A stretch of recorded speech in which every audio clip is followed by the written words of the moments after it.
नमस्कार। आकाशवाणी से प्रस्तुत है समाचार प्रभात।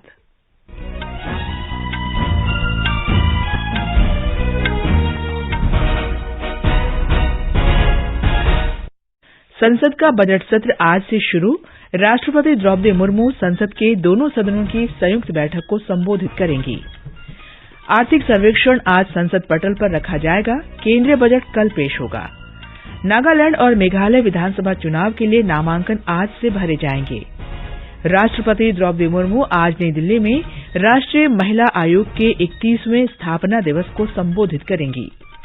खेलो इंडिया युवा खेल 2022 का 5वां संस्करण रंगारंग समारोह के साथ मध्य प्रदेश में शुरू और महिला क्रिकेट में भारत ने दक्षिण अफ्रीका को त्रिकोणीय श्रृंखला में 8 विकेट से हराया।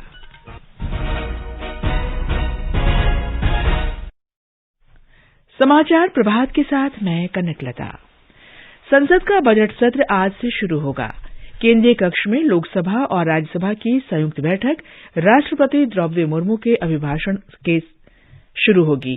सत्र के पहले दिन आज दोनों सदनों में आर्थिक सर्वेक्षण पटल पर रखा जाएगा। केंद्रीय बजट 2023-24 कल पेश होगा। बजट सत्र 6 अप्रैल तक चलेगा। इसमें 66 दिन में 27 बैठकें होंगी। सत्र का पहला भाग 13 फरवरी तक चलेगा। 14 फरवरी से 12 मार्च तक सदन की कार्रवाई नहीं होगी और इस दौरान विभागों से संबद्ध संसदीय समितियां अनुदान मांगों की समीक्षा करेंगी और अपने मंत्रालयों तथा विभागों से संबंधित रिपोर्ट तैयार करेंगी। बजट सत्र का दूसरा भाग 13 मार्च से शुरू होकर 6 अप्रैल तक चलेगा। संसद के बजट सत्र से पहले कल संसद भवन परिसर में सर्वदलीय बैठक हुई।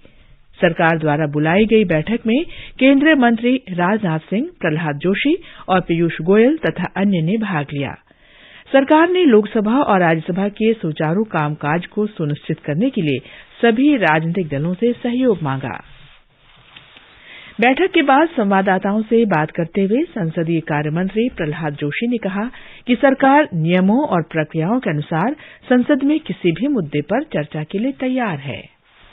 इस बजट सत्र में महामहिम राष्ट्रपति जी का उद्बोधन होगा। उसके बाद बजट का प्रेजेंटेशन होगा। भाषण के ऊपर थैंक्स गिविंग मोशन पर चर्चा होगा। बजट पर चर्चा होगा। इसके लिए हमने ऑल पार्टी मीटिंग बुलाया था। इस मीटिंग में 27 पार्टी से 37 लीडर्स पार्टिसिपेट किया है। बहुत अच्छे माहौल में चर्चा हुआ है। राष्ट्रपति द्रौपदी मुर्मू आज नई दिल्ली में राष्ट्रीय महिला आयोग के 31वें स्थापना दिवस को संबोधित करेंगी।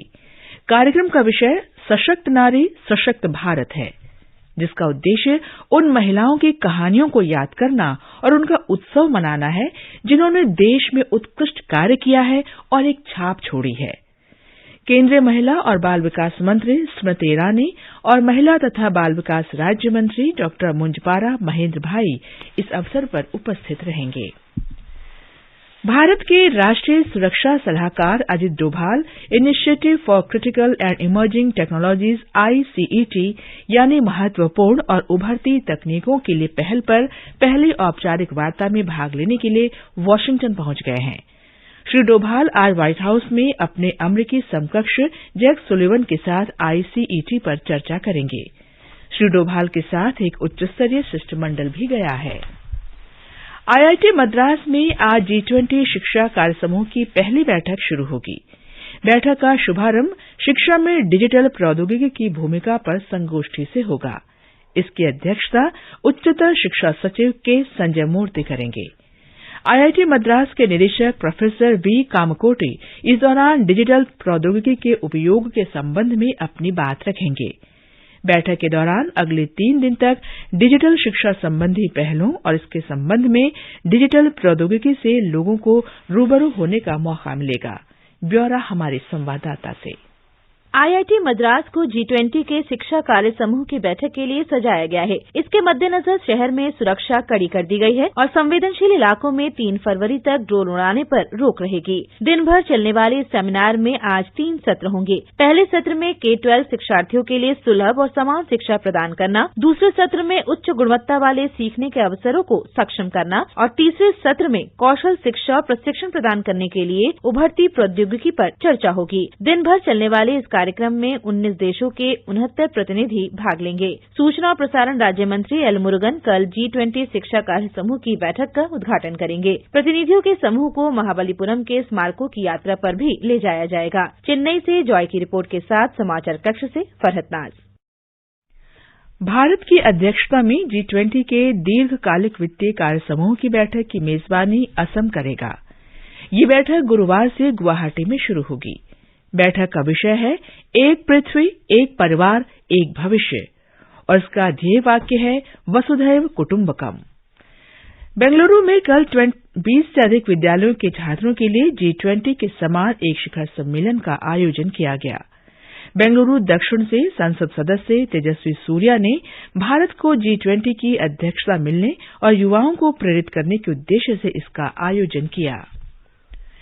भारत की अध्यक्षता में G20 के ऊर्जा संक्रमण संबंधी कार्य समूह की पहली बैठक बेंगलुरु में 5 से 7 फरवरी तक होगी। G20 के सदस्य और अतिथि देशों के प्रतिनिधि कार्य समूह का हिस्सा होंगे। ये समाचार आकाशवाणी से प्रसारित किए जा रहे हैं। आकाशवाणी पर बजट 2023 आपके साथ साथ बाजार के कई क्षेत्रों, उद्योगों और देश के लिए क्या है महत्वपूर्ण और क्या होगी सुर्खियां। केंद्रीय बजट पर होगा विस्तार से विश्लेषण दिन भर आकाशवाणी समाचार के साथ, विशेषज्ञों की राय, विशेष बजट बुलेटिन, बजट पर लोगों की प्रतिक्रिया और होंगे विशेष साक्षात्कार। बजट से जुड़ी हर जानकारी लाएंगे आप तक 1 फरवरी बुधवार को सुबह 10:10 से रात 10 बजे तक ऑल इंडिया रेडियो के FM गोल्ड चैनल 100.1 मेगाहर्ट्ज और अन्य मीटरों पर। ये कार्यक्रम आप हमारे mobile app news on AIR और YouTube channel news on AIR official पर भी सुन सकते हैं।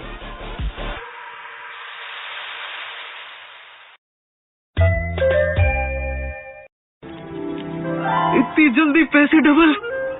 ओह, जमा करोगे तो फिर भुगतोगे। चलो, ऐसे लुभाने वाली स्कीम में पैसे जमा करना यानी धोखे की संभावना, इसलिए पहले पूरी जांच, उसके बाद पैसे जमा, नहीं तो आपके पैसे हो जाएंगे पुर्र।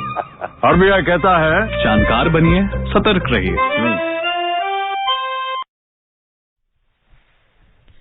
समाचार प्रभात में आपका फिर स्वागत है। नागालैंड और मेघालय विधानसभा चुनाव के लिए आज से नामांकन दाखिल करने की प्रक्रिया शुरू होगी। उम्मीदवार 7 फरवरी तक अपना नामांकन दाखिल कर सकते हैं। 8 फरवरी को इनकी जांच की जाएगी और 10 फरवरी तक नाम वापस लिए जा सकेंगे। मतदान 27 फरवरी को होगा और मतगणना 2 मार्च को होगी। सूचना और प्रसारण मंत्रालय ने निजी प्रसारकों के लिए परामर्श जारी किया है। मंत्रालय ने सैटेलाइट टीवी चैनल और उनके प्रसारकों के साथ कल विचार विमर्श किया। प्रसारकों को हर दिन कुल 30 मिनट के लिए लोक सेवा प्रसारण करना होगा। अलग अलग समयावधि के प्रसारण में राष्ट्रीय महत्व के विषय, शिक्षा, कृषि और ग्रामीण विकास, महिला कल्याण, पर्यावरण और सांस्कृतिक विरासत जैसे विषय शामिल होने चाहिए। प्रसारण सेवा पोर्टल पर प्रसारक को एक मासिक रिपोर्ट ऑनलाइन जमा करनी होगी। पिछले साल नवंबर में मंत्रालय ने भारत में टेलीविजन चैनलों की अपलिंकिंग और डाउनलिंकिंग के लिए दिशा निर्देश जारी किए थे। खेलो इंडिया युवा खेल 2022 का 5वां संस्करण कल रंगारंग समारोह के साथ मध्य प्रदेश में शुरू हो गया। ये खेल 11 फरवरी तक आयोजित किए जाएंगे। केंद्रीय खेल और युवा मामले मंत्री अनुराग सिंह ठाकुर और मध्य प्रदेश के मुख्यमंत्री शिवराज सिंह चौहान ने भोपाल के तात्या टोपे नगर स्टेडियम में इस महाकुंभ का उद्घाटन किया। इस अवसर पर श्री अनुराग ठाकुर ने कहा कि प्रधानमंत्री नरेंद्र मोदी ने देश में खेलों को बढ़ावा देने के लिए लगातार प्रयास किए हैं। खेलो इंडिया के आयोजन में आज से पहले जहां माननीय प्रधानमंत्री जी ने इसकी शुरुआत की थी, अब अगले 5 वर्षों की भी अनुमति इसके लिए मिल गई है और 3200 करोड़ रुपए का खेलो इंडिया योजना के लिए माननीय प्रधानमंत्री जी ने स्वीकृति दे दी है। खिलाड़ियों का मनोबल बढ़ाने के लिए चाहे निखिल जरीन हमारे सामने हो, अविनाश साबले हमारे सामने हो या अन्य खिलाड़ी यहां पर आए हो, किसी भी बड़े टूर्नामेंट से पहले शायद ही दुनिया का कोई ऐसा प्रधानमंत्री या राष्ट्रपति हो कि अपने खिलाड़ियों से बात करता हो। भारत के प्रधानमंत्री नरेंद्र मोदी जी ने एक बार नहीं बार-बार खिलाड़ियों का मनोबल बढ़ाने का काम भी किया है। मुख्यमंत्री शिवराज सिंह चौहान ने बताया कि राज्य में 18 खेलों के लिए 11 शिक्षण केंद्र खोले गए हैं। श्री चौहान ने घोषणा की कि राज्य के लिए पदक जीतने वाले खिलाड़ियों को 5 लाख रुपए दिए जाएंगे। केंद्रीय खेल राज्य मंत्री निशित प्रामाणिक और अरुणाचल प्रदेश के खेल मंत्री मामा नतुंग भी समारोह में उपस्थित थे। एक रिपोर्ट। जोर लगा दो, जोश दिखा दो, जान लगा दो, जोश दिखा दो, जान लगा दो, हिंदुस्तान का दिल धड़का दो, हिंदुस्तान का दिल धड़का। कला, संस्कृति, संगीत और युवा जोश पर केंद्रित खेलो इंडिया युवा खेल महोत्सव के शुभारंभ समारोह में एक भारत श्रेष्ठ भारत से लेकर वसुधैव कुटुंबकम तक की झलक देखने को मिली। इन खेलों के शुभंकर मोगली और चीता आशा की उपस्थिति में थीम सॉन्ग हिंदुस्तान का दिल धड़का दो ने कार्यक्रम देखने के लिए आए दिग्गज खिलाड़ियों से लेकर आम लोगों में उत्साह का संचार कर दिया। रंग बिरंगी आतिशबाजी और लेजर शो के बीच जाने माने गायक शान, नीति मोहन, अभिलिप्सा पांडा, ड्रम वादक शिवामणि और अन्य कलाकारों की प्रस्तुतियों ने दर्शकों को बांधे रखा। अब आज से 900 पदकों के लिए खिलाड़ियों में असल दमखम और कौशल का मुकाबला होगा। संजीव शर्मा, आकाशवाणी समाचार, भोपाल। शान से खेलो, शान से खेलो, जी शान से खेलो। महिला क्रिकेट में भारत ने दक्षिण अफ्रीका के पूर्वी लंदन में बफेलो पार्क में हुई त्रिकोणीय श्रृंखला के अंतिम ग्रुप मैच में वेस्टइंडीज पर 8 विकेट से शानदार जीत दर्ज की। उत्तराखंड में ऊंचे स्थानों पर लगातार बर्फबारी और निचली जगहों पर बारिश हो रही है। बर्फबारी के बाद पर्यटकों की संख्या लगातार बढ़ रही है। केदारनाथ धाम में 3 फुट से अधिक बर्फ जमा हो गई है। राज्य में शीतलहर की स्थिति बनी हुई है। आकाशवाणी से विशेष बातचीत में उत्तर रेलवे के मुख्य जनसंपर्क अधिकारी आर.के. राणा ने बताया कि 28 रेलगाड़ियां देरी से चल रही हैं। आज कोहरे की वजह से 28 रेलगाड़ियां लेट चल रही हैं। मेरा रेल यात्री से अनुरोध है कि वो 139 पर संपर्क करें। घर से प्रस्थान करने से पूर्व नेशनल ट्रेन इंक्वायरी सिस्टम पर भी संपर्क कर सकते हैं। रेलवे ट्रैक क्रॉस न करें। हमेशा फुटओवर ब्रिज का प्रयोग करें। सतर्क रहें, सुरक्षित रहें। और अब समाचार पत्रों की सुर्खियों के साथ हैं चंद्रिका जोशी। धन्यवाद कनक। आज अखबारों ने अलग अलग खबरों को अपनी सुर्खी बनाया है। बजट सत्र से पहले सर्वदलीय बैठक का समाचार देते हुए जनसत्ता लिखता है, सरकार ने विपक्ष से सहयोग मांगा। दैनिक जागरण ने लिखा है, चीन की घुसपैठ पर संसद में नहीं होगी चर्चा, बाकी मुद्दों पर चर्चा के लिए तैयार सरकार। राजस्थान पत्रिका की पहली सुर्खी है, आम बजट में दिखेगी $5 ट्रिलियन अर्थव्यवस्था की तस्वीर।